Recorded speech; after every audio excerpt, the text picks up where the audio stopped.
something that really shouldn't be happening, that we shouldn't be talking about, but we have to. Guy oil fuel scandal.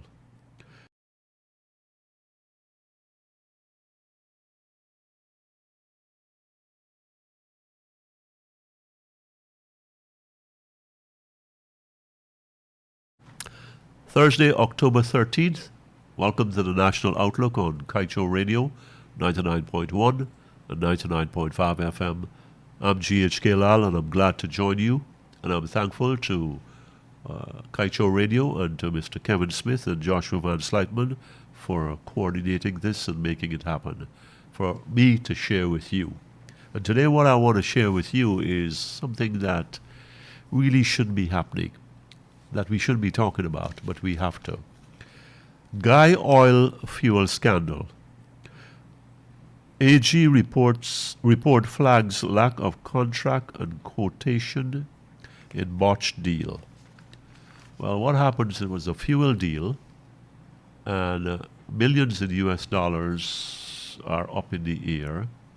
It is about who shouldn't have been contracted to supply fuel, who didn't qualify to supply fuel, and about sums of money that should not have been in this multi-million American dollar contract.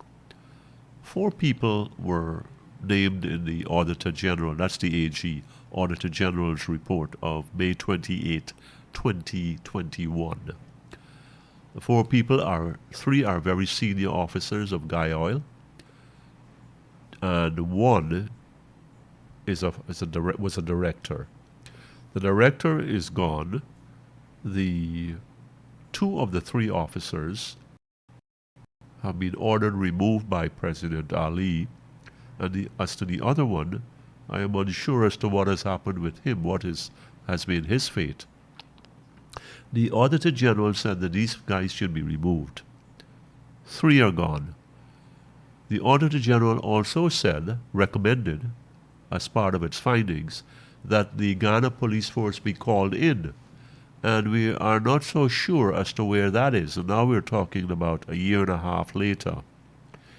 And the third thing that they said, that the Auditor General report said, was that if it is appropriate that charges should be laid. Now, we're talking about millions of dollars here. We're talking about serious fraud. We're talking about breach of procedures and protocols and wrongdoing of tremendous magnitude. And we're talking about a long passage of time, 18 months almost, 18 months, a year and a half. And I haven't heard about any charges being laid. Have you? I haven't heard about any charges being laid against anyone. So the question is why? Like I like to say, if I were to breathe too hard and spit on the floor on the street, the police force would be out in force. They'd look to handcuff people like me and cart us away. But what is happening here where we have a multi-million dollar fraud and nothing is happening? Everything seems to be at a standstill. Do we have a different form and standard of justice for different people in this country? Let me say this differently. People who are close to the PPP government, are they insulated?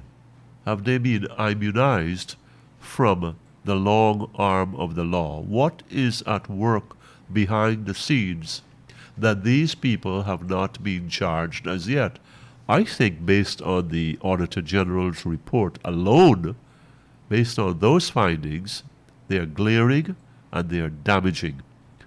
Why have these people not been charged and brought before the courts to have due process and to face whatever comes before them, whether it's a penalty, whether it's exoneration, whether it's what? This is not good enough, my fellow Guyanese, that we have frauds, we have a lot of noise being made, we have some audit findings, and I thank the audit office for this, and then things just drop into a vacuum. Not good enough. that's why we have all the corruptions and the wrongdoing that they keep going on. I'm GHK Lall on Kaieteur Radio 99.1 and 99.5 FM. Thank you for listening to the National Outlook.